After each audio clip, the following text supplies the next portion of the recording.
he saw a most wonderful sight.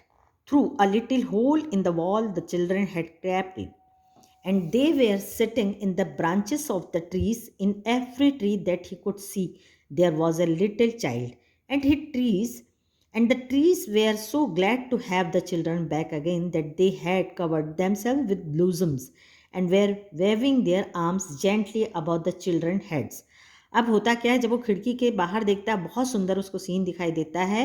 एक छेद से दीवार के एक होल रहता है, उसमें सारे बच्चे अंदर आ जाते हैं, क्रैप्ट करते हुए, जिसको हम क्रिपिंग बोलते हैं, रेंगते हुए आ जाते हैं और पेड़ों की ब्रांचेस में चढ़ जाते हैं।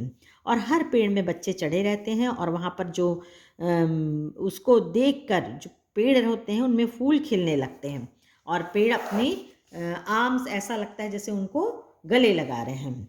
The birds were flying about the twittering with delight, और बर्ड्स जो हैं बड़े मीठी आवाज़ में बोलने लगते हैं। And the flowers were looking up through the green grasses and laughing, हरी भरी घास हो जाती है, फ्लावर्स खिल जाते हैं। It was a lovely scene, only in the corner it was still winter, एक कोने में सिर्फ अभी भी विंटर था। It was the farthest corner of the garden, वो गार्डन का एक आखिरी कोना था। And in it was standing a little boy, वहाँ पर एक छोटा सा लड़का खड़ा था।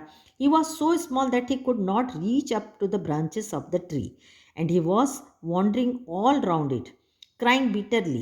The poor tree was still covered with frost and snow, and the north wind was blowing and roaring above it.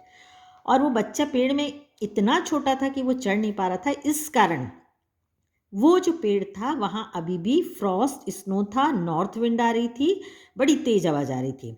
It climb up little boy, set the tree, and it bent its branches down as slow as it could, but the boy was too tiny. तो जो tree रहता बोलता है आ जाओ बच्चे मेरे ऊपर आ जाओ, चढ़ जाओ, लेकिन अपनी ब्रांचेस भी वो नीचे कर देता है। लेकिन बॉय वॉज टू टाइनी, वो बहुत छोटा रहता है। And the giant heart melted as he looked out, उसका दिल पसीज जाता है, मेल्टेड मतलब पिघल जाता है।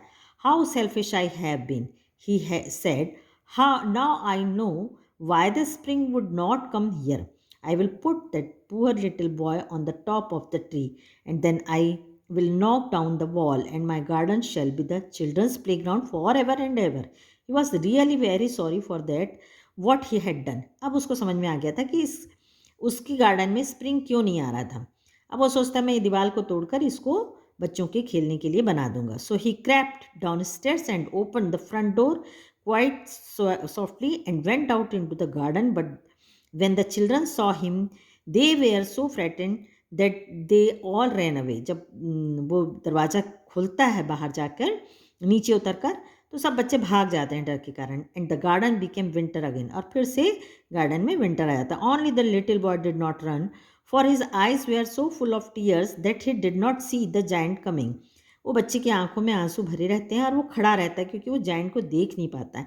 And the giant stole up behind him and took him gently in his hands and put him up into the tree, and the tree broke at once into blossoms, and the birds came and sang on it. अब जैसे ही वो पेड़ पे बैठता है, बैठाल देता है उसको, तो फूल खिल जाते हैं और बर्ड्स बोलने लगते हैं। And the little boy stretched out his two arms and flung them around the giant's neck.